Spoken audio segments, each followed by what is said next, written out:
हरे कृष्णा हरे राम हर हर महादेव। नमस्कार दोस्तों। तो कैसे हैं आप लोग। आशा करती हूँ आप सभी अपने जीवन में बहुत खुश और स्वस्थ हैं। दोस्तों, बहुत जल्द महाशिवरात्रि आने वाला है। यह पूरा महीना शिव जी को ही समर्पित है और इस महीने में जो भक्त महादेव से जुड़ी कोई पौराणिक कथा सुनता है, उस भक्त की सारी मनोकामनाएं अचानक से पूरी होने लगती हैं। और आज की इस वीडियो में मैं आपको एक ऐसी ही महादेव से जुड़ी पौराणिक कथा सुनाने जा रही हूँ। आशा करती हूँ यह आपको अच्छा लगेगा। प्राचीन काल में त्रिभानु नाम का एक शिकारी था। वह जानवरों की हत्या करके अपने परिवार को पालता था। वह एक साहूकार का कर्जदार था, लेकिन उसका ऋण समय पर ना चुका सका। क्रोधित साहूकार ने शिकारी को शिव मठ में बंदी बना लिया। संयोग से उस दिन शिवरात्रि थी। शिकारी ध्यान मग्न होकर शिव संबंधित धार्मिक बातें सुनता रहा। चतुर्दशी को उसने शिवरात्रि व्रत की कथा भी सुनी। शाम होते ही साहूकार ने उसे अपने पास बुलाया और ऋण चुकाने के विषय में बात की। शिकारी अगले दिन सारा ऋण लौटा देने का वचन देकर बंधन से छूट गया। अपनी दिनचर्या की भांति वह जंगल में शिकार के लिए निकला, लेकिन दिन भर बंदी गृह में रहने के कारण भूख प्यास से व्याकुल था। शिकार खोजता हुआ वह बहुत दूर निकल गया। जब अंधकार हो गया तो उसने विचार किया कि रात जंगल में ही बितानी पड़ेगी।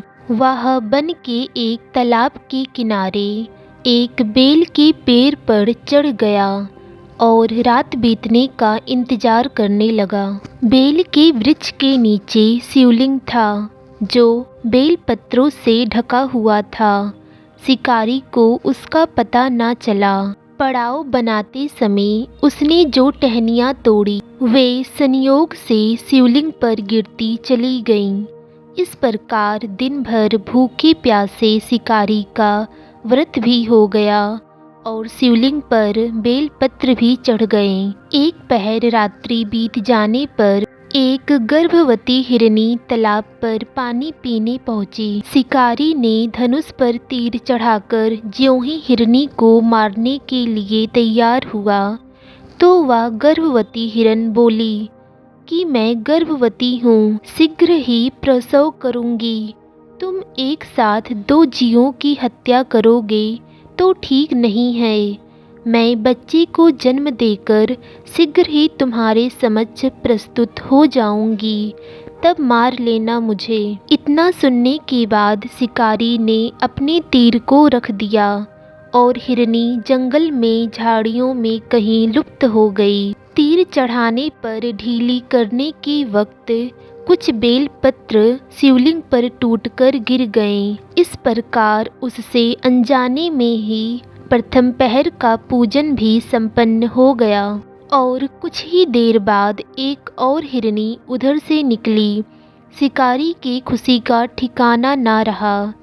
समीप आने पर उसने धनुष और बाण चढ़ाया। तब शिकारी को देख हिरनी ने विनम्रता पूर्वक निवेदन किया, हे शिकारी, मैं थोड़ी देर पहले ऋतु से निवृत्त हुई हूँ। अपने प्रिय की खोज में भटक रही हूँ। मैं अपने पति से मिलकर शीघ्र ही तुम्हारे पास आ जाऊंगी। शिकारी ने उसे भी जाने दिया। 2 बार शिकार को खोकर उसका माथा ठनक गया। वह चिंता में पड़ गया। रात्रि का आखिरी पहर बीत रहा था। इस बार भी धनुष से लगकर कुछ बेलपत्र शिवलिंग पर जा गिरे तथा दूसरे पहर का भी पूजन संपन्न हो गया। तभी एक अन्य हिरनी अपने बच्चों के साथ उधर से निकली। शिकारी के लिए यह एक बहुत अच्छा अवसर था। उसने धनुष पर तीर चढ़ाने में देरी नहीं की, लेकिन जैसे ही वह तीर छोड़ने वाला था, हिरनी ने बोला, हे शिकारी, मैं इन बच्चों को इनके पिता के हवाले करके लौट आऊंगी। उस समय मुझे मार देना, अभी मुझे जाने दो। तब शिकारी हंसकर बोला, सामने आए शिकार को छोड़ दूं? मैं ऐसा मूर्ख नहीं। इससे पहले मैं 2 बार अपना शिकार खो चुका हूँ। मेरे बच्चे भूखे प्यासे होंगे, मुझे उनका भी लालन पालन करना है। उत्तर में हिरनी ने फिर से कहा, जैसे तुम्हें अपने बच्चों की ममता सता रही है, ठीक वैसे ही मुझे भी। हे शिकारी, मेरा विश्वास करो, मैं इन्हें इनके पिता के पास छोड़कर तुरंत आ जाऊंगी। हिरनी का दीन स्वर सुनकर शिकारी को उस पर दया आ गई। उसने उस हिरनी को भी जाने दिया। शिकार के अभाव में तथा भूख प्यास से व्याकुल शिकारी अनजाने में ही बेल वृक्ष पर बैठकर बेलपत्र तोड़कर नीचे फेंकने लगा। लेकिन वह इस बात से अनजान था कि उसके द्वारा फेंके हुए बेलपत्र शिवलिंग पर जाके गिर रहे हैं। लेकिन वह बहुत भूखा प्यासा था, उसके सब्र का बांध टूट रहा था। तभी उसने देखा कि एक हिष्ट-पुष्ट हिरनी उसी रास्ते से निकल रही थी। शिकारी ने सोच लिया था कि इस बार वह इसका शिकार अवश्य करेगा। शिकारी ने जैसे ही उसे मारने के लिए तैयार हुआ तो उस हिरनी ने भी बोला, हे शिकारी, यदि तुमने मुझसे पूर्व आने वाली तीनों हिरनी तथा छोटे छोटे बच्चों को मार डाला है तो मुझे भी मारने में विलंब ना करो, ताकि मुझे उनके वियोग में एक क्षण भी दुख न सहना पड़े। मैं उन सभी हिरनियों का पति हूँ। यदि तुमने उन्हें जीवन दान दिया है तो मुझे भी कुछ क्षण का जीवन देने की कृपा करो। मैं उनसे मिलकर तुम्हारे समक्ष उपस्थित हो जाऊंगा। मृग की बात सुनते ही शिकारी को सामने पूरी रात का घटना चक्र घूम गया। उसने सारी कथा मृग को सुना दी। तब मृग ने कहा, मेरी तीनों पत्नियां जिस प्रकार प्रतिज्ञाबद्ध होकर गई हैं, मेरी मृत्यु से अपने धर्म का पालन नहीं कर पाएंगी। अतः जैसे तुमने उन्हें विश्वास पात्र मानकर छोड़ा है, वैसे ही मुझे भी जाने दो। मैं उन सब के साथ तुम्हारे सामने शीघ्र ही उपस्थित होता हूँ। शिकारी ने उसे भी जाने दिया। इसी प्रकार करते हुए सुबह हो गई। उपवास, रात्रि जागरण तथा शिवलिंग पर बेलपत्र चढ़ने से अनजाने में ही पर शिवरात्रि की पूजा पूर्ण हो गई। अनजाने में ही की हुई पूजन का परिणाम उसे तत्काल मिला। शिकारी का हिंसक हृदय निर्मल हो गया, उसमें भगवत शक्ति का वास हो गया। थोड़ी देर बाद ही वह मृग सपरिवार शिकारी के समक्ष उपस्थित हो गया ताकि वह उनका शिकार कर सके। किंतु जंगली पशुओं की ऐसी सत्यता, प्रेम भावना देखकर शिकारी को बड़ी गलीन हुई। उसने मृग और उसके परिवार को जाने दिया। अनजाने में शिवरात्रि के व्रत का पालन करने पर भी शिकारी को मोक्ष की प्राप्ति हुई। जब मृत्यु काल में यमदूत उसके जीव को ले जाने आए तो शिवगणों ने उन्हें वापस भेज दिया।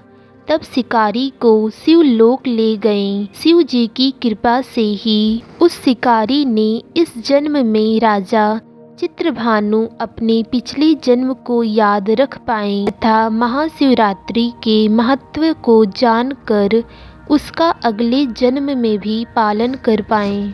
दोस्तों, शिकारी की कथानुसार महादेव तो अनजाने में किए गए व्रत का भी फल देते हैं, पर वास्तव में महादेव शिकारी की दया भाव से प्रसन्न हुए। अपने परिवार के कष्ट का ध्यान होते हुए भी शिकारी ने मृग परिवार को जाने दिया।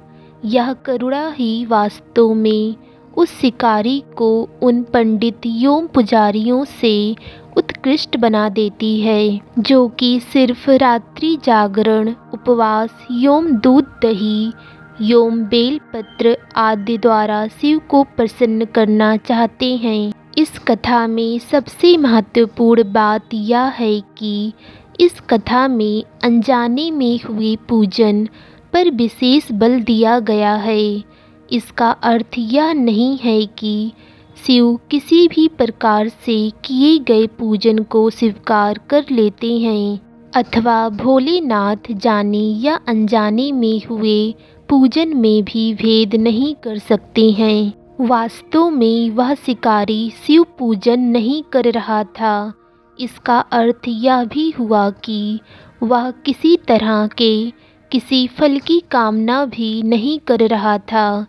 उसने मृग परिवार को समय योम जीवन दान दिया जो कि शिव पूजन के समान है। शिव का अर्थ ही कल्याण होता है। उन निहीर प्राणियों का कल्याण करने के कारण ही वह शिव तत्व को जान पाया तथा उसका शिव से साक्षात्कार हुआ। परोपकार करने के लिए महाशिवरात्रि का दिवस होना भी आवश्यक नहीं है। पुराण के 4 प्रकार के शिवरात्रि का पूजन वर्णन है। मासिक शिवरात्रि, प्रथम आद्य शिवरात्रि तथा महाशिवरात्रि। देखा जाए तो प्रत्येक रात्रि ही शिवरात्रि है। अगर हम उन परम कल्याणकारी आशुतोष भगवान में स्वयं को लीन कर दें तथा कल्याण मार्ग का अनुसरण करें तो एक सामान्य रात्रि भी शिवरात्रि हो सकता है और वही एक सच्चा शिवरात्रि व्रत होगा। दोस्तों, कमेंट बॉक्स में ओम नमः शिवाय लिखना ना भूलें।